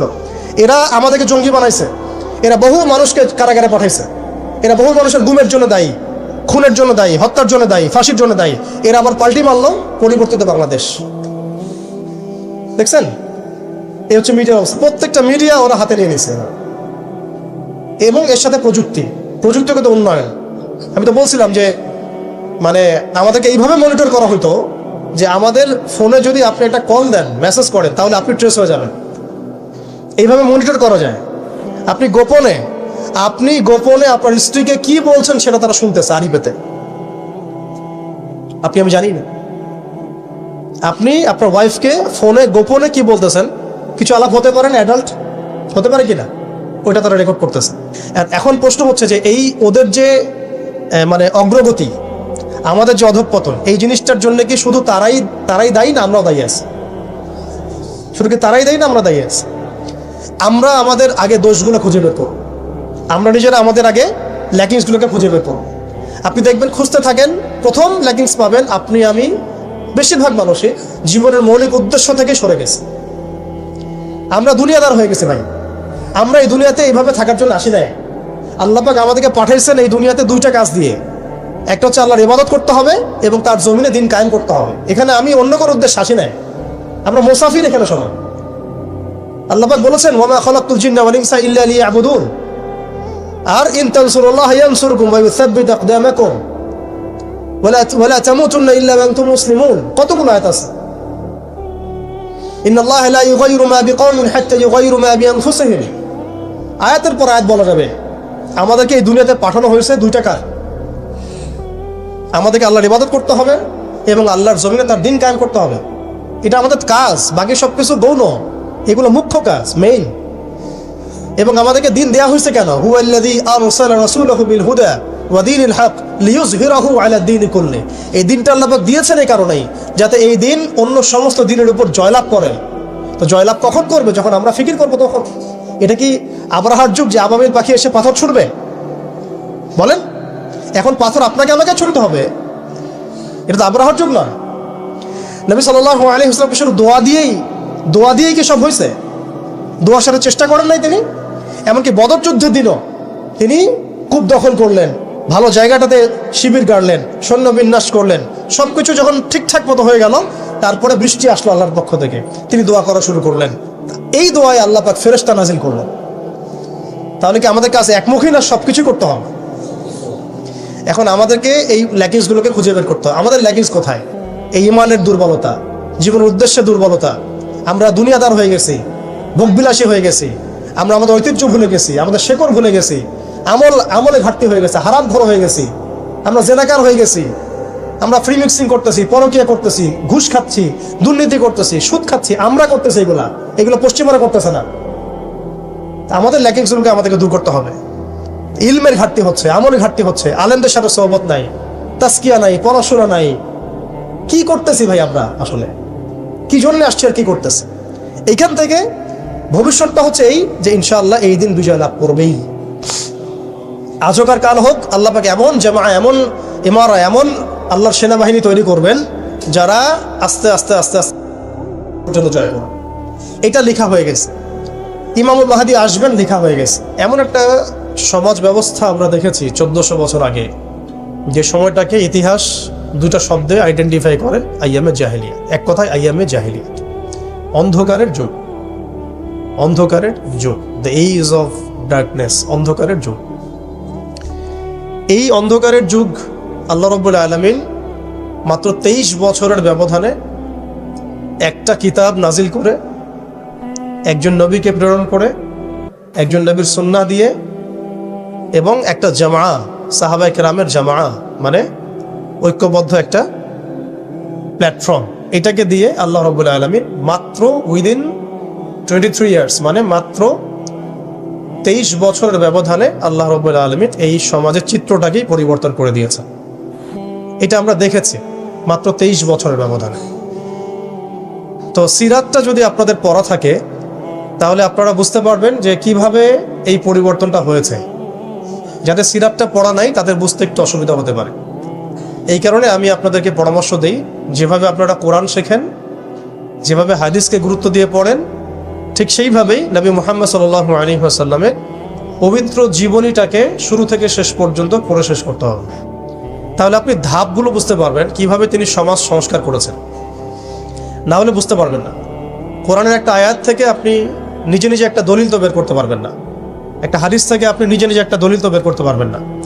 সিরাতটা যদি মাথায় থাকে, পুরো সিরাত মোবারক, পবিত্র সিরাত, তাহলে আপনি বুঝতে পারবেন কোন সিচুয়েশনে নবী সাল্লাল্লাহু আলাইহি ওয়াসাল্লাম প্রেরিত হয়েছিলেন, কিভাবে শুরু করেছেন, কিভাবে সামনে গিয়েছেন, কোন প্রেক্ষাপটে কিভাবে তিনি রিয়্যাক্ট করেছেন, এবং কিভাবে আস্তে আস্তে এই দিনটা অল্প গুটি কয়েক মানুষ থেকে পুরো জাজিরাতুল আরবের মধ্যে ছড়িয়ে পড়েছে, প্রতিষ্ঠিত হয়েছে। এক কথায় দিন কায়েম হয়েছে কিভাবে, এটা বুঝতে হলে সিরাত লাগবে। এটা যদি আমরা 2 মিনিটের মধ্যে বলি, তাহলে প্রথমে নবী সাল্লাল্লাহু আলাইহি ওয়াসাল্লাম ওহী প্রাপ্ত হয়েছেন। সেই ওহীটা হচ্ছে কোরআন এবং হাদিস এবং সুন্নাহ, এবং সেই ওহী দিয়ে তিনি দাওয়াতের কাজ শুরু করেছেন। তিনি মানুষের দরজায় দরজায় যাওয়া শুরু করেছেন। মক্কায় 13 বছর নিরলস পরিশ্রম করে তিনি দাওয়াতের মেহনত অব্যাহত রেখেছেন, এবং দাওয়াতটা ছিল পরিপূর্ণ ইসলামের দাওয়াত, আংশিক দাওয়াত নয়। আমাদের দাওয়াত, তার দাওয়াতের মধ্যে কিছু পার্থক্য দেখা যায় অনেক সময়। তার দাওয়াত ছিল পরিপূর্ণ ইসলামের দাওয়াত, আমরা কিন্তু ইসলামের অংশ বিশেষ নিয়ে কথা বলি বেশি। এটা খেয়াল রাখতে হবে। তিনি দাওয়াতের কাজ করেছেন পরিপূর্ণ ইসলামের দাওয়াত, উদখুলু ফিস সিলমি কাফা, এর উপর আমল করার জন্য। এখন এই দাওয়াতের ফলে প্রথম 3 বছর গোপন গোপন দাওয়াত হয়েছে, কিন্তু এই 3 বছরেই এমন কিছু সাহাবী তৈরি হয়েছিলেন যারা পরবর্তীতে বদর, উহুদ, খন্দক, খায়বার কাঁপিয়ে দিয়েছিলেন। যেমন আবু বকর সিদ্দিক, ওমর ইবনে খাত্তাব, ওসমান বিন আফফান, আলী ইবনে আবি তালেব, যায়েদ ইবনে হারসা, তারপরে বেলাল ইবনে রাবাহ, হামজা রাদিয়াল্লাহু আনহু, আব্দুর রহমান বিন আউফ, সাদ বিন আবি ওয়াক্কাস, আবু উবাইদা ইবনে জাররাহ, এরকম বরেণ্য সাহাবী যারা, এই সাহাবীরা তৈরি হয়েছেন কখন? ওই প্রথম সময়ের দিকে, প্রথম 13 বছরে। প্রথম 3 বছর গোপন দাওয়াতে এরকম বরেণ্য সাহাবায়ে কেরাম ইসলাম কবুল করা শুরু করেন। এরপরে দাওয়াতের গতি আরও বেগবান হয় যখন মক্কার শক্তিশালী কিছু মানুষ ইসলাম কবুল করেন, যেমন হামজা রাদিয়াল্লাহু আনহু, ওমর ইবনে খাত্তাব, এইরকম কিছু মানুষ। কারণ তাদের একজনের বক্তব্য বা একজনের অবস্থান সমাজে আরও 100 জনের সমান ছিল, 1000 জনের সমান ছিল। যখন সমাজে দাওয়াতের মধ্য দিয়ে প্রভাবশালী কিছু ব্যক্তি ইসলামের দিকে চলে আসে, তখন ইসলাম শক্তিশালী হয় এবং দাওয়াতটা বেগবান হওয়া শুরু হলো। দাওয়াত যত বেগবান হওয়া শুরু হলো, ততই কাফেরদের নির্যাতন বাড়তে থাকলো। দাওয়াত যত বেগবান হচ্ছিল, নির্যাতনের মাত্রা তত বাড়ছিল। আমরা বিপরীতভাবে বলতে পারি, নির্যাতনের মাত্রা যত বাড়ছিল, দাওয়াতও তত বেগবান হচ্ছে। আজকের বিষয় তাই হচ্ছে। ইসলামকে মুছে ফেলার যত চেষ্টা করা হচ্ছে, ইসলাম ততই ছড়িয়ে পড়ছে, আলহামদুলিল্লাহ। তো এই বিষয়গুলো সিরাত থেকে দেখবেন সব মিলে যাবে। ওই যে আইয়ামে জাহিলিয়াতের বর্ণনা দিলাম, এখনকার বিশ্বে এই প্রত্যেকটা জাহিলিয়াত মৌজুদ আছে। প্রথমে যে আইয়ামে জাহিলিয়াতের যে খাসলতগুলো বললাম, সেগুলো এখনকার বিশ্বে শতভাগ মৌজুদ আছে। এটা অনেক লম্বা আলোচনা। এখন তো মানুষ সরাসরি মুসলিমরা লাত, ওজ্জা, হবল, মানাতের ইবাদত না করলেও অদৃশ্য কিছু শিরকি মতবাদের ইবাদত করে, যেমন গণতন্ত্র, যেমন কমিউনিজম, ধর্মনিরপেক্ষতাবাদ, তারপরে জাতীয়তাবাদ, তারপরে এথিজম, নাস্তিকতা। এগুলো কিছু পশ্চিমা মতবাদ। এগুলো দেখা যায় না, ছোঁয়া যায় না, ভার্চুয়াল, ইনভিজিবল, কিন্তু এগুলো একটা আদর্শ। যে আদর্শগুলোর মধ্যে কুফর আছে, শিরক আছে, হারাম আছে, তাগুত আছে। সরাসরি মূর্তির সামনে সেজদা না করলেও অবচেতনভাবে মুসলিমরা আজকে এই মতবাদগুলোর পূজা করতেছে। এটাও শিরকের মধ্যেই পড়ছে, আংশিক হইলেও। কোনো কোনো ক্ষেত্রে যদি আকীদা ঠিক না থাকে, তাহলে পরিপূর্ণ শিরক হবে। এখন যাই হোক, ওই জাহালাতগুলো এখন দূর হয় নাই, বরং বহু উঁচু স্তরে এটা সমাজে ছড়িয়ে পড়েছে। আর মাদক, সেটা কি থেমে গেছে? আইয়ামে জাহিলিয়াতের মাদক এখন বরং আরো উঁচু স্তরে আছে। কোন মুসলিম কান্ট্রি আছে যেটা মাদক মুক্ত? আরবের মধ্যেও দেখবেন মানুষ ওপেনে মাদক খাচ্ছে এখন, আরবের মধ্যেই। যারা গিয়েছেন, যাওয়া আসা করেন, তা তো দেখেনি আসা। মাদক থেকে কে মুক্ত? কোন কোন ন্যাশনটা মুক্ত মুসলিমদের মধ্যে? বরং ইসলামিক কান্ট্রিগুলোতে মদকে সংবিধান দিয়ে হালাল করা হয়েছে। ইসলামিক কান্ট্রিগুলো বলি আমরা, যে তথাকথিত ইসলামিক কান্ট্রি, বাংলাদেশকে তো অনেক ইসলামিক কান্ট্রি মনে করে আর কি, ঠিক আছে? পাকিস্তানকে ইসলামিক কান্ট্রি মনে করে, ইরানকে ইসলামিক কান্ট্রি মনে করে, ঠিক আছে? জর্ডানকে ইসলামিক কান্ট্রি মনে করে, লেবাননকে ইসলামিক কান্ট্রি মনে করে। ইসলামিক কান্ট্রি আর ইসলামিক স্টেট এগুলো এক না বিষয়। মুসলিম সংখ্যাগরিষ্ঠ থাকলেই একটা রাষ্ট্র ইসলামিক স্টেট হয় না, হয় না। মুসলিম সংখ্যাগরিষ্ঠ থাকলে একটা রাষ্ট্র কখনো ইসলামিক স্টেট হয় না। একটা রাষ্ট্র তখনই ইসলামিক স্টেট হয় যখন সেটা আল্লাহর আইন দ্বারা পরিচালিত হয়। তো বাংলাদেশ কি আল্লাহর আইন দ্বারা পরিচালিত হয়? সবাই জানি এটা হয় না। এটা হওয়ার ইচ্ছাও কি তাদের আছে? যারা লিডিং রোল প্লে করে তাদের তো ইচ্ছাও নাই, কারণ তারা মনে করে ইসলামিক আইন দিয়ে যদি রাষ্ট্র চলে তাহলে রাষ্ট্র নাকি মৌলবাদী রাষ্ট্র হয়ে যাবে, পশ্চিমারা রাগ করবে, আমেরিকা আব্বু মাইন্ড করবে, ভারত নাকি খেপে যাবে। এগুলো তারা মনে করে, এই জুজুর ভয় তারা আমাদেরকে দেখায়। এগুলো সব জুজুর ভয়। অথচ রাসূলুল্লাহ সাল্লাল্লাহু আলাইহি ওয়াসাল্লাম যখন মদিনা রাষ্ট্র কায়েম করেছেন তখন বিশ্বে রোমানরা পরাশক্তি ছিল, পারস্যরা পরাশক্তি ছিল। মদিনা রাষ্ট্রের আয়তন এতটুকু ছিল, ছোট না, খুব বড় রাষ্ট্র ছিল না, ছোট একটা রাষ্ট্র, জনসংখ্যাও কম। মদিনার মধ্যে ইহুদিরা আছে, বনু কোরাইজা, বনু কাইনুকা, বনু নাজির আছে, পাশে আবার কিছু পত্তলিকও আছে, মদিনার ভিতরে আবার মোনাফেকরাও আছে। তাদের অস্তিত্বের উপরেই মদিনা রাষ্ট্র কায়েম হলো এবং সেখানে আল্লাহ পাকের বিধান বাস্তবায়িত হলো। কই, তখন তো আমরা এভাবে চিন্তা করি নাই যে রোমানরা খেপে যাবে, পার্সিয়ানরা খেপে যাবে। ওরা তখন সংখ্যার দিক থেকে, অস্ত্রের দিক থেকে, জনবলের দিক থেকে, মানে আপনার সার্বভৌমত্বের দিক থেকে মুসলিমদের চেয়ে অনেক শক্তিশালী ছিল। কিন্তু কোনো মুসলিম তো এভাবে চিন্তা করে নাই যে আল্লাহর জমিন, আল্লাহর আইন বাস্তবায়িত করলে ওরা আমাদের উপর খেপে যাবে, তেরে আসবে। আর আসলেই বাকি যে কয়েকবার তেরে আসছে সে কয়েকবার তারা নাকানি চুবানি খেয়ে বিতাড়িত হয়েছে।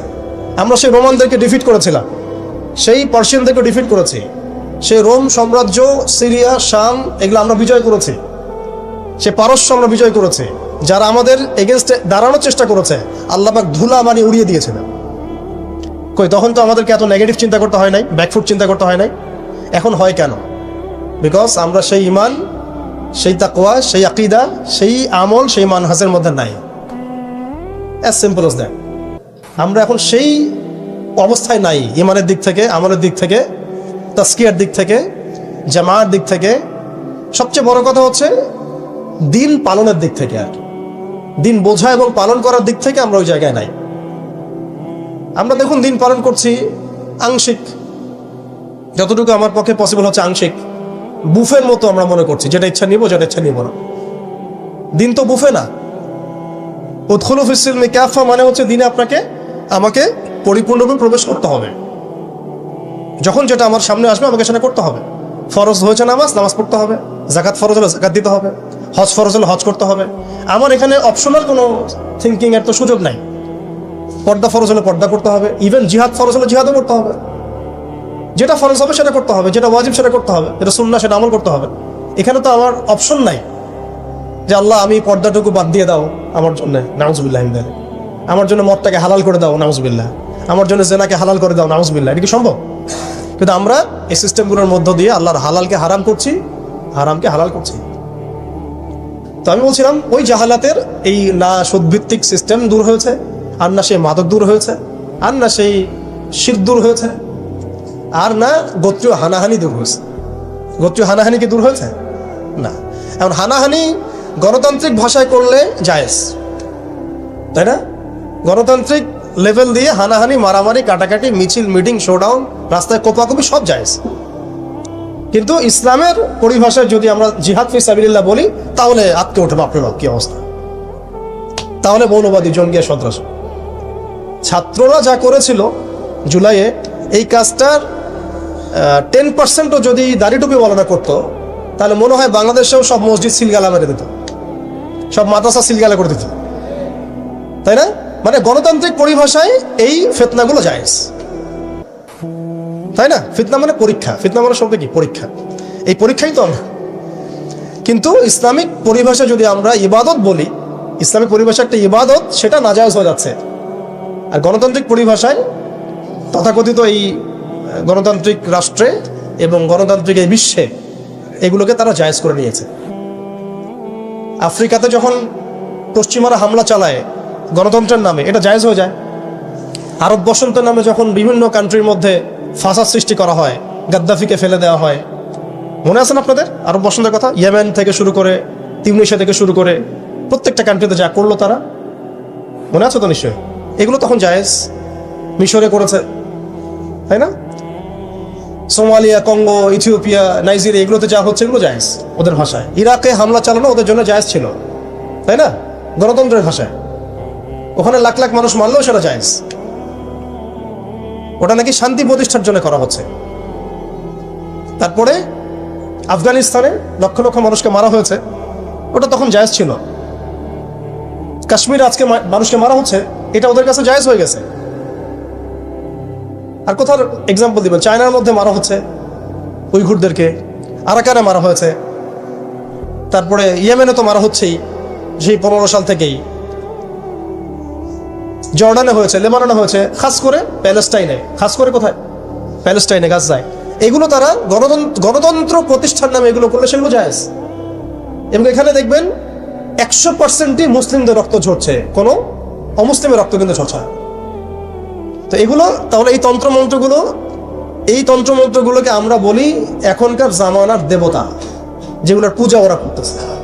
ওই জামানায় যেমন লাত, উজ্জা, হবল, মানাতের ইবাদত হতো, এখন ঠিক এই তন্ত্রমন্ত্রগুলোর ইবাদত, দাসত্ব, পূজা হচ্ছে, এবং সেগুলো আমাদেরকে গেলানো হচ্ছে, আমরা যেন এগুলো হজম করি, গিলি। অথচ এগুলো আমাদেরকে ধ্বংস করার জন্যই তারা সৃষ্টি করেছিল। আমাদের চোখ এখনো সবার খোলে নাই। এই সিস্টেমগুলো আমাদেরকে কখনোই সেই হারানো ঐতিহ্য ফিরাই দিবে না। এই সিস্টেমগুলোর মধ্য দিয়েও কখনো ইসলাম কায়েম করা সম্ভব নয়। আপনারা আরো 100 বছর ট্রাই করেন, 100 বছর পরে হলেও বুঝবেন। যদি হতো 100 বছর আগেই হইতো। আরো 100 বছর ট্রাই করেন, তারপরেও যদি আক্কেল হয়।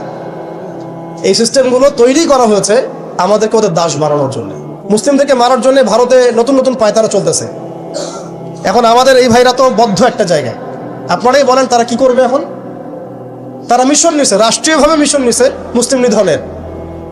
এখন এই ভাইদের কোনো রাষ্ট্র নাই, কোনো জামা নাই, কোনো আমির নাই, কোনো এদাদ নাই, কোনো জিহাদের কোনো ওখানে অবস্থাই নাই করার মতো তাদের, তাই না? ভিতরে কথা বলছি আমি, কাশ্মীরের কথা বলছি না। তাহলে এই ভাইরা এখন কি করবে? এই যে অবস্থা, এই অবস্থা কি মনে করছেন আমাদেরকে প্রভাবিত করবে না? অভ্যন্তরীণভাবে এখানে বাংলাদেশে আমরা বেশিরভাগ মুসলিম হলেও আমাদের আশেপাশে চতুর্দিকে ঘোরাফেরা করতেছে কুফফাররা, চতুর্দিকে ঘোরাফেরা করতেছে। আপনি কাকে বিশ্বাস করবেন? চায়নাকে বিশ্বাস করবেন? ভারতকে বিশ্বাস করবেন? নেপাল, ভুটানকে বিশ্বাস করবেন? না মায়ানমারকে বিশ্বাস করবেন? আপনি যাবেন কোন দিকে? আমাদের প্রস্তুতিটা কি? আমাদের প্রিপারেশন কি? রাষ্ট্র কি প্রিপারেশন নিচ্ছে? আমার কথা হচ্ছে, রাষ্ট্র নাকি যুদ্ধ করে? সবাই বলেন একটা কথা না, রাষ্ট্রের অধীনে যুদ্ধ। তো রাষ্ট্র কি প্রিপারেশন নিচ্ছে? রাষ্ট্রের সেই ফিকির আছে কিনা? রাষ্ট্রের তো এই ফিকিরটুকু নাই যে রাষ্ট্রের মধ্যে ইসলামিক আইনগুলো বাস্তবায়িত হোক। এইটুকু ফিকির নাই তো আপনাদের। যারা ইলেকশন নির্বাচন, গণতন্ত্র এগুলো করতেছেন, কার ফিকির আছে? আল্লাহর কসম করে বুকে হাত দিয়ে বলেন তো, কার ফিকির আছে ক্ষমতায় গিয়ে আপনি আল্লাহর আইন বাস্তবায়ন করবেন? ইসলামপন্থী ভাইদের কথা বাদ দিস, ইসলামপন্থী ভাইদের কথা বাদ দিলাম, আমি সেকুলারদের কথা বলছি, ডেমোক্রেটিকদের কথা বলছি।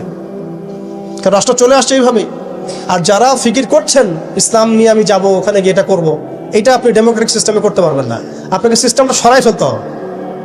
গণতন্ত্র বলে কোনো শব্দই রাখা যাবে না, তারপরে শরিয়া কায়েম করতে পারবে। শরিয়া আর গণতন্ত্র একসাথে থাকতে পারে না।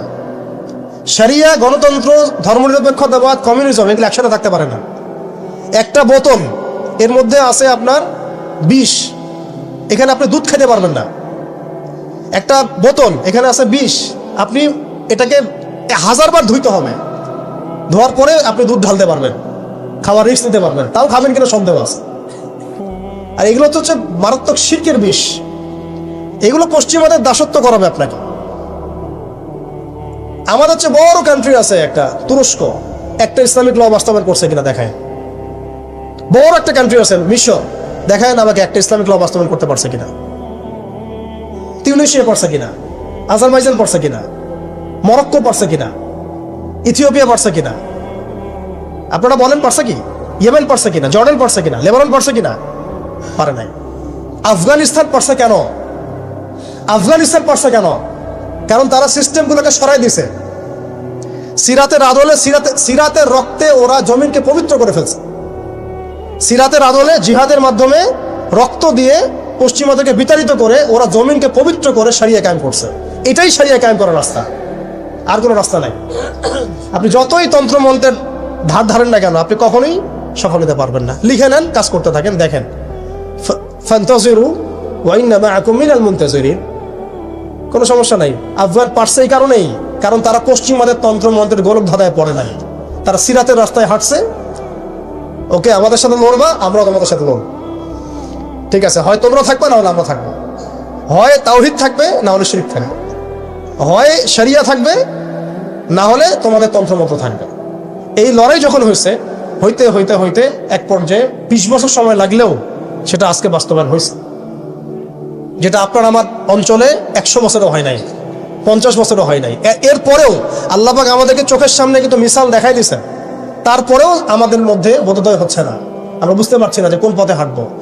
দেশের যত সমস্যা দেখবেন, মিডিয়া যান, মিডিয়ায় গেলে মনে হবে দেশের সমস্ত সমস্যার হালত এবং সমাধান হচ্ছে একটা বিষয়। মিডিয়ার ভাষায় মিডিয়ায় ঢোকেন, দেখেন কি হচ্ছে। অনেক প্রবলেম দেশের মধ্যে, সংস্কার এইটা সেটা অনেক কিছু হচ্ছে। ভাবখানা এমন যে সব কিছু থেকে উদ্ধার করবে আমাকে একটা শব্দ, তার নাম নির্বাচন। তার নাম মানে নির্বাচন হলেই সব সমাধান হয়ে যাবে, বাস খালাস। এটা আমাদের আকীদা, আমাদের চিন্তা এরকম ভাই। একটা মুদির দোকানদারকে জিজ্ঞাসা করেন, সেও এই কথাই বলবে। আবার বুদ্ধিজীবীকে জিজ্ঞাসা করেন, সেও এই কথাই বলতেছে। টকশোতে বসে সেও এই কথা বলতেছে। এমপিকে বলেন, সেও এই কথা বলতেছে। মানে পুরো অবচেতন দাসত্ব, অবচেতন ইবাদত। দেখেন আমাদের অবচেতন মনে আমরা ইবাদত করে ফেলছি গণতন্ত্রের, পশ্চিমাদের, ওদের তন্ত্রমন্ত্রগুলার। ইলেকশন দিলে সব সমাধান হয়ে যাবে? কোন পদ্ধতিতে আপনি দিবেন? দেওয়ার পরে কি হবে? মূলনীতি কি থাকবে? সংবিধান কি থাকবে? সংস্কারগুলো কি কি হবে? আপনি কি আল্লাহর জমিন, আল্লাহর দিন কায়েমের দিকে আসবেন কিনা? এখানে তো অনেক কথা আছে। এগুলোকে সলিউশন না করে XYZ যেই আসো, আপনি আমাকে বসায় দিলে আমি কিছুই করতে পারবো না। সিম্পল, আমাকে বসায় দেন, আমি কিছুই করতে পারবো না। আপনি সবচেয়ে পরহেজগার মানুষটাকে বসায় দেন, সেও কিছু করতে পারবে না, কারণ সিস্টেমটাই তাকে করতে দিবে না। এই জিনিসগুলো আমাদের বোঝা উচিত। উম্মার সংকটগুলো এইভাবে আমাদের আইডেন্টিফাই করতে হবে। যে অনেক লম্বা হয়ে যাচ্ছে, হয়তো আমি শেষ করে দেই এখন। শেষ করি ভাই, অনেক লম্বা করা যাবে না, নামাজের ব্যাপার আছে। এখানে আমাদের ওই হারানো ঐতিহ্যটাকে আমরা বুঝতে পারলাম, আমরা কোথায় ছিলাম, কোথায় ছিলাম আমরা, এটা কি বুঝতে পারছেন? এখন দেখেন আমরা আসি কোথায়। এখন আসি কোথায়? এক বাক্যে, আমাদের সারা ওয়ার্ল্ডে কোনো খিলাফা স্টেট নাই। তারপরে আমাদেরকে এরকম 57টা পিস পিস রাষ্ট্রে ভাগ করা হচ্ছে, ওই খেলাফা রাষ্ট্রকে বাদ দিয়ে। এবং প্রত্যেকটা রাষ্ট্রের মধ্যে মোনাফেক শাসক বসায় দেওয়া হচ্ছে। একদম খোলামেলা বলে দিল, প্রত্যেকটা রাষ্ট্রের মধ্যে ম্যাক্সিমাম মোনাফেক শাসক বসায় দেওয়া হচ্ছে, যারা নিজেরাই পশ্চিমাদের হয়ে সার্ভ করবে এবং আল্লাহর জমিনে তাগুত কায়েম করবে। আল্লাহর জমিনে তাগুত কায়েম করবে, এবং করেছে তারা এটা। তাগুত কি তারা তো বুঝে না। তাগুত মানে শয়তান। যেখানে আল্লাহর বিধান চলে না, ওখানে শয়তানের বিধান চলে, সিম্পল। এটা 1000 জন বুদ্ধিজীবী মিলেও যদি একটা সংবিধান লিখে আর সেখানে আল্লাহ বিরোধী আইন থাকে, সেটা তাগুত। সেটার নাম কি? তাগুত। এই তাগুত মানে শয়তান। কেউ যদি ওর প্রতি ইমানদার হয়ে মারা যায়, জাহান্নামে যাবে। কেউ যদি ওর প্রতি ইমানদার হয়ে মারা যায়, সরাসরি জাহান্নামে যাবে ইনশাআল্লাহ, কারণ সে তাগুতের দাসত্ব করছে। আর আমাদেরকে বলাই হয়েছিল, ওয়ামা ইয়াকফুর বিত্তাগুত ওয়া ইউমিন বিল্লাহ ফাকাদ ইসতামসাকা বিল উরওয়াতিল ওয়াসকা লা ইনফিসামা লাহা ওয়াল্লাহু সামিউন আলিম। সূরা বাকারায় 256 নম্বর আয়াত পড়ে দেখুন, বাসায় গিয়ে আয়াতুল কুরসির পড়ে আছে। তাগুতকে কুফরি না করা পর্যন্ত কেউ মুমিন হইতে পারবে না। তাগুতের সাথে কুফরি না করা পর্যন্ত কেউ মুমিন হইতে পারবে না, এটাই বাস্তব। এখন এইভাবে আমাদেরকে ভাগ করা হয়, মুনাফিক শাসক বসায় দেওয়া হয়। শুধু তাই না, প্রত্যেকটা কান্ট্রির মধ্যে ওই 4 দেবতা 5 দেবতা ঢুকাই দেওয়া হয়েছে, ওই যে বললাম আগে। তারপরে একটা একটা ডিপার্টমেন্ট ধরে ধরে তারা ধ্বংস করছে, একটা একটা ডিপার্টমেন্ট ধরে ধরে। রাজনীতি ধ্বংস করছে, ইসলামিক রাজনীতি সরাই দিছে। অর্থনীতি ধ্বংস করছে, সুদ ঢুকাই দিছে। তার মধ্যে ঘুষ আছে, ইনফ্লেশন আছে, দুর্নীতি আছে, এগুলো তো আছেই। তারপরে সমাজের যে আমাদের ব্যাপারগুলো, সমাজের নীতি নৈতিকতার বিষয়গুলো দেখেন একেবারেই উঠাই দিচ্ছে, দিন দিন উঠাই দিচ্ছে। এখন নাকি আপনি স্ত্রীর সাথে সহবাস করলেও ধর্ষণ হবে। সুবহানাল্লাহ, কি অবস্থা! আর এদিকে আপনি পতিতালয়ে গেলে ওটা হচ্ছে শ্রমিকের কাছে গেছেন আপনি। কি বোঝাচ্ছে আমাদেরকে তাহলে? এটাই তো নাকি? আর স্ত্রীর সাথে একটু জোরাজুরি তো হইতেই পারে, এই জোরাজুরি তো ভালো, এর মধ্যে মহব্বত আছে। আর আপনি নাউজুবিল্লাহ কেউ যাবে পতিতালয়ে, তাদেরকে বলা হচ্ছে তারা শ্রমিক। তার তসলিমা নাসরিনকে আমরা এখান থেকে বিতাড়িত করছিলাম কেন? ঘুরে ফিরে তো সেটাই আসতেছে। সমাজকে ধ্বংস করছে, অর্থনীতি ধ্বংস করছে, রাজনীতি ধ্বংস করছে, মিডিয়াগুলো ওদের হাতে নিয়ে নিছে। মিডিয়া হাতে নেওয়া মানে হচ্ছে, মানে দিনকে ওরা রাত বানাই দেবে, রাতকে দিন বানাই দেবে। আর আপনারা তাদেরকে এত বিশ্বাসও করেন, অনেকে একটু ইসলামিক নিউজ করলে আপনারা বিশ্বাসও করেন। আসার সময় যে আমরা মাওয়াদি আসলাম, ওখানে দেখবেন একটা পোস্টার আছে বড় করে, সেটাতে লেখা আছে যে ওই যে আবু সাইদের ছবি দিয়ে আছে কি নতুন বাংলাদেশে স্বাগতম না এরকম কিছু একটা, নিচে লেখা আছে প্রথম আলো। দেখেন এদের চরিত্র দেখেন, এরা বিগত প্রায় শুরু থেকে এরা আজ পর্যন্ত এই তাগুতের সার্ভ করছে, ভারতের দালালি করছে, ফ্যাসিস্টের দোসর ছিল। এরা আমাদেরকে জঙ্গি বানাইছে, এরা বহু মানুষকে কারাগারে পাঠাইছে, এরা বহু মানুষের গুমের জন্য দায়ী, খুনের জন্য দায়ী, হত্যার জন্য দায়ী, ফাঁসির জন্য দায়ী। এরা আবার পাল্টি মারলো পরিবর্তিত বাংলাদেশ।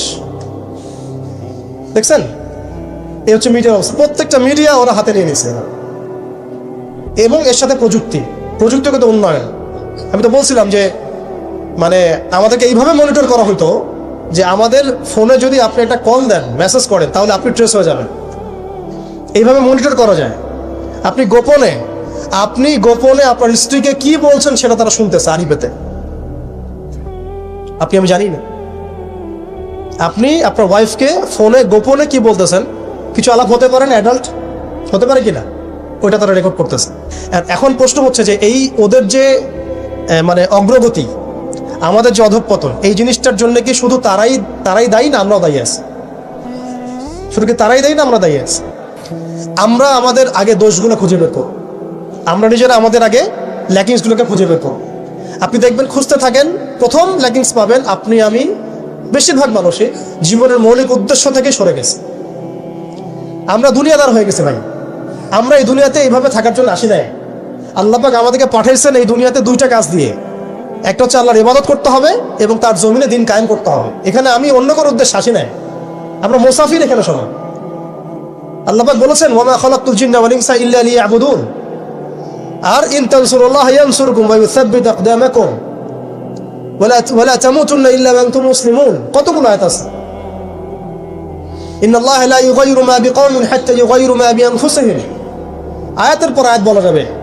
আমাদেরকে এই দুনিয়াতে পাঠানো হয়েছে দুইটা কাজ। আমাদেরকে আল্লাহর ইবাদত করতে হবে এবং আল্লাহর জমিনে তার দিন কায়েম করতে হবে। এটা আমাদের কাজ, বাকি সবকিছু গৌণ, এগুলো মুখ্য কাজ, মেইন। এবং আমাদেরকে দিন দেয়া হয়েছে কেন? হুয়াল্লাযী আরসালা রাসূলাহু বিল হুদা ওয়া দীনিল হক লিইয়ুযহিরাহু আলা দ্বীনি কুল্লি।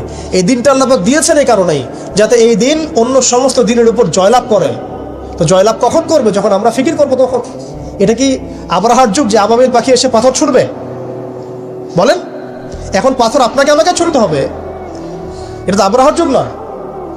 নবী সাল্লাল্লাহু আলাইহি ওয়াসাল্লাম শুধু দোয়া দিয়েই কি সব হয়েছে? দোয়ার সাথে চেষ্টা করেন নাই তিনি?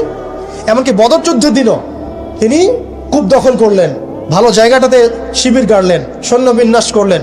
সবকিছু যখন ঠিকঠাক মতো হয়ে গেল, তারপরে বৃষ্টি আসলো আল্লাহর পক্ষ থেকে, তিনি দোয়া করা শুরু করলেন। এই দোয়ায় আল্লাহ পাক ফেরেশতা নাজিল করলেন। তাহলে কি আমাদের কাছে একমুখী না সবকিছু করতে হবে? এখন আমাদেরকে এই ল্যাকিংসগুলোকে খুঁজে বের করতে হবে। আমাদের ল্যাকিংস কোথায়? এই ইমানের দুর্বলতা, জীবনের উদ্দেশ্যে দুর্বলতা। আমরা দুনিয়াদার হয়ে গেছি, ভোগবিলাসী হয়ে গেছি, আমরা আমাদের ঐতিহ্য ভুলে গেছি, আমাদের শেকড় ভুলে গেছি, আমলে ঘাটতি হয়ে গেছে, হারামখোর হয়ে গেছি, আমরা জেনাকার হয়ে গেছি, আমরা ফ্রি মিক্সিং করতেছি, পরকীয়া করতেছি, ঘুষ খাচ্ছি, দুর্নীতি করতেছি, সুদ খাচ্ছি। আমরা করতেছি এগুলো পশ্চিমারা করতেছে না। আমাদের ল্যাকিংসগুলোকে আমাদেরকে দূর করতে হবে। ইলমের ঘাটতি হচ্ছে, আমলের ঘাটতি হচ্ছে, আলেমদের সাথে সোহবত নাই, তাসকিয়া নাই, পড়াশোনা নাই। কি করতেছি ভাই আমরা? আসলে কি জন্য আসছি আর কি করতেছি? এইখান থেকে ভবিষ্যৎটা হচ্ছে এই যে ইনশাআল্লাহ এই দিন বিজয় লাভ করবেই।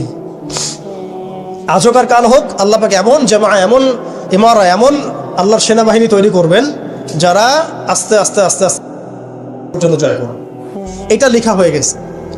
ইমামুল মাহদী আসবেন, লেখা হয়ে গেছে। এমন একটা সমাজ ব্যবস্থা আমরা দেখেছি 1400 বছর আগে, যে সময়টাকে ইতিহাস দুটা শব্দে আইডেন্টিফাই করে, আইয়ামে জাহেলিয়াত। এক কথায় আইয়ামে জাহেলিয়াত, অন্ধকারের যুগ।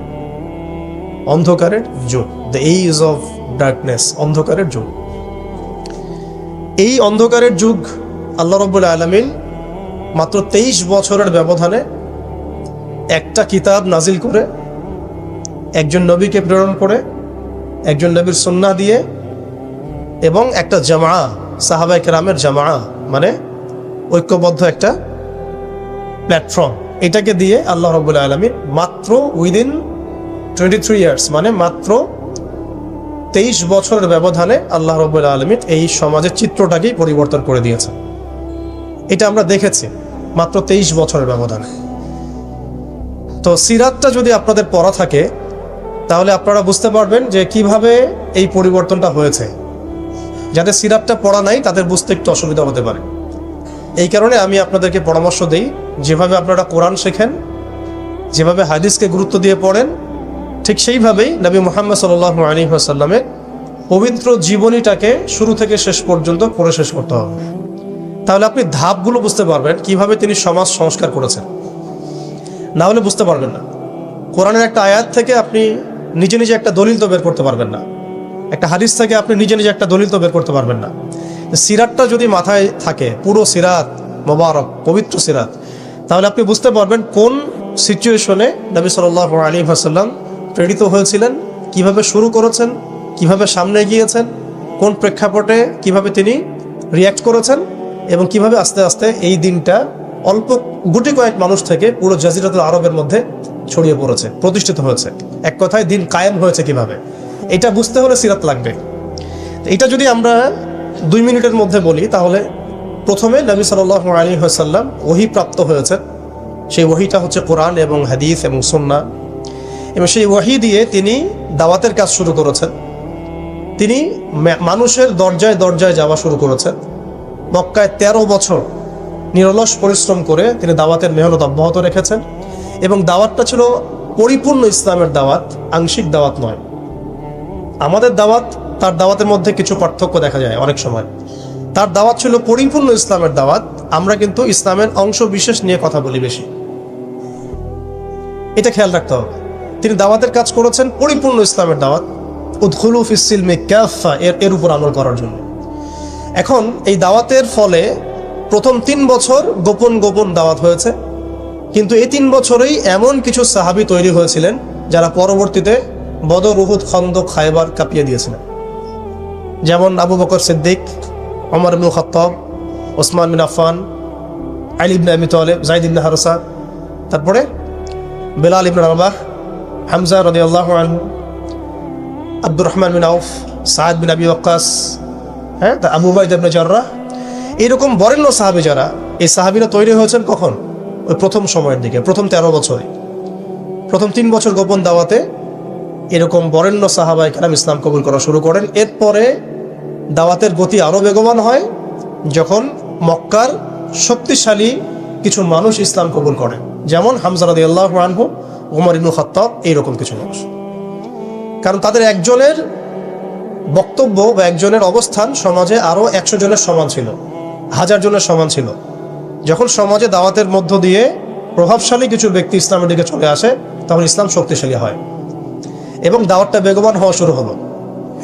দাওয়াত যত বেগবান হওয়া শুরু হলো, ততই কাফেরদের নির্যাতন বাড়তে থাকলো। দাওয়াত যত বেগবান হচ্ছিল, নির্যাতনের মাত্রা তত বাড়ছিল। আমরা বিপরীতভাবে বলতে পারি, নির্যাতনের মাত্রা যত বাড়ছিল, দাওয়াতও তত বেগবান হচ্ছে। আজকের বিষয় তাই হচ্ছে। ইসলামকে মুছে ফেলার যত চেষ্টা করা হচ্ছে, ইসলাম ততই ছড়িয়ে পড়ছে, আলহামদুলিল্লাহ। তো এই বিষয়গুলো সিরাত থেকে দেখবেন সব মিলে যাবে। ওই যে আইয়ামে জাহিলিয়াতের বর্ণনা দিলাম, এখনকার বিশ্বে এই প্রত্যেকটা জাহিলিয়াত মৌজুদ আছে। প্রথমে যে আইয়ামে জাহিলিয়াতের যে খাসলতগুলো বললাম, সেগুলো এখনকার বিশ্বে শতভাগ মৌজুদ আছে। এটা অনেক লম্বা আলোচনা।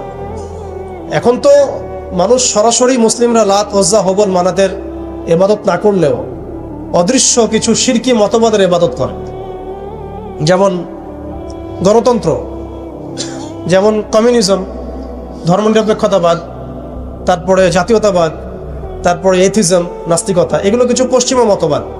এগুলো দেখা যায় না, ছোঁয়া যায় না, ভার্চুয়াল, ইনভিজিবল, কিন্তু এগুলো একটা আদর্শ। যে আদর্শগুলোর মধ্যে কুফর আছে, শিরক আছে, হারাম আছে, তাগুত আছে। সরাসরি মূর্তির সামনে সেজদা না করলেও অবচেতনভাবে মুসলিমরা আজকে এই মতবাদগুলোর পূজা করতেছে। এটাও শিরকের মধ্যেই পড়ছে, আংশিক হইলেও। কোনো কোনো ক্ষেত্রে যদি আকীদা ঠিক না থাকে, তাহলে পরিপূর্ণ শিরক হবে। এখন যাই হোক, ওই জাহালাতগুলো এখন দূর হয় নাই, বরং বহু উঁচু স্তরে এটা সমাজে ছড়িয়ে পড়েছে আরো।